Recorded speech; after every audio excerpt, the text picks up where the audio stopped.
Assalamualaikum warahmatullahi wabarakatuh. Perkenalkan, nama saya Jihan Fitriani dengan NIM A1J222051. Saya dari Prodi Sastra Indonesia kelas R001.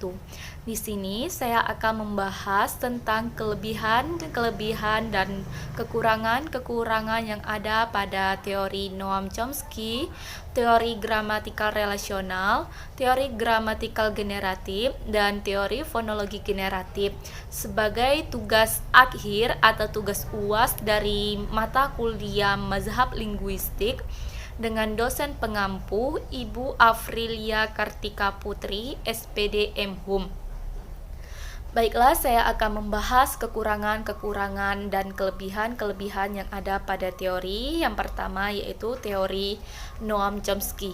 Adapun kelebihan yang terdapat pada teori Noam Chomsky yaitu Chomsky menunjukkan bahwa bahasa itu lebih dari sekedar tindakan materialnya. Kemudian, ia adalah orang pertama yang mengusulkan pengkajian ulang pengajaran bahasa dengan alasan bahwa kemampuan berbahasa tidak diperoleh secara induktif melalui pengkondisian perilaku berkenaan dengan rangsangan tanggapan, tetapi merupakan konsekuensi dari kapasitas kognitif bawaan yang dimiliki manusia. Noam Chomsky mencetuskan teori yang berkata bahwa bahasa adalah kunci untuk mengetahui akal pikiran manusia. Teori itu disebut dengan teori generatif kognitif. Setiap penutur memiliki pengetahuan tentang bahasanya. Kemudian kekurangan dari teori Noam Chomsky ini yaitu Noam Chomsky memandang bahasa sebagai suatu yang berkesan remeh. Bahasa hanyalah pemilihan tidak beraturan atau pemilihan acak atas apa yang dilakukan manusia di dalam kehidupannya. Yang kedua yaitu kelebihan dan kekurangan dari teori gramatikal generatif. Adapun kelebihan dari teori gramatikal generatif ini yaitu proses berbahasa merupakan proses kejiwaan bukan fisik. Kemudian memisah pengetahuan kebahasaan dengan keterampilan berbahasa. Terus dapat membentuk konstruksi lain secara kreatif berdasarkan kaidah yang ada.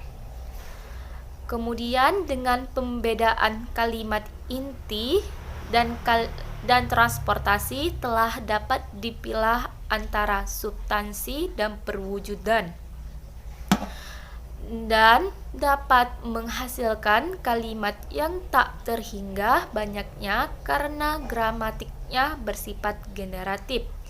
Kemudian adapun kelemahan dari teori gramatikal generatif ini yaitu tidak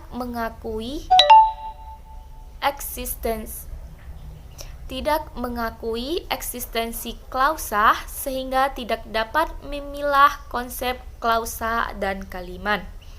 Kemudian bahasa merupakan innate walaupun manusia memiliki innate untuk berbahasa, tetapi tanpa dibiasakan atau dilatih mustahil akan bisa. Kemudian setiap kebahasaan selalu dikembalikan kepada deep struktur atau struktur dalam. Kemudian adapun kelebihan dan kekurangan dari teori gramatikal relasional. Kelebihan dari teori gramatikal relasional ini yaitu ia membahas tentang tata bahasa menggunakan kaidah yang universal.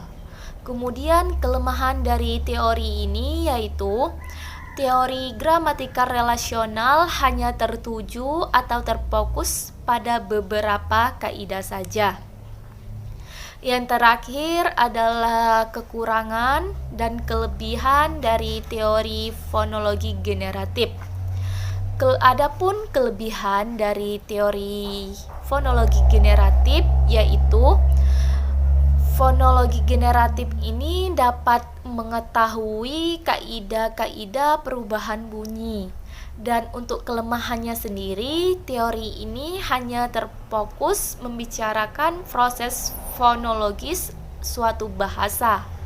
Mungkin hanya itu yang dapat saya sampaikan. Saya mohon maaf jika ada salah kata dan masih banyak kekurangan. Dan saya akhiri. Wassalamualaikum warahmatullahi wabarakatuh. Terima kasih.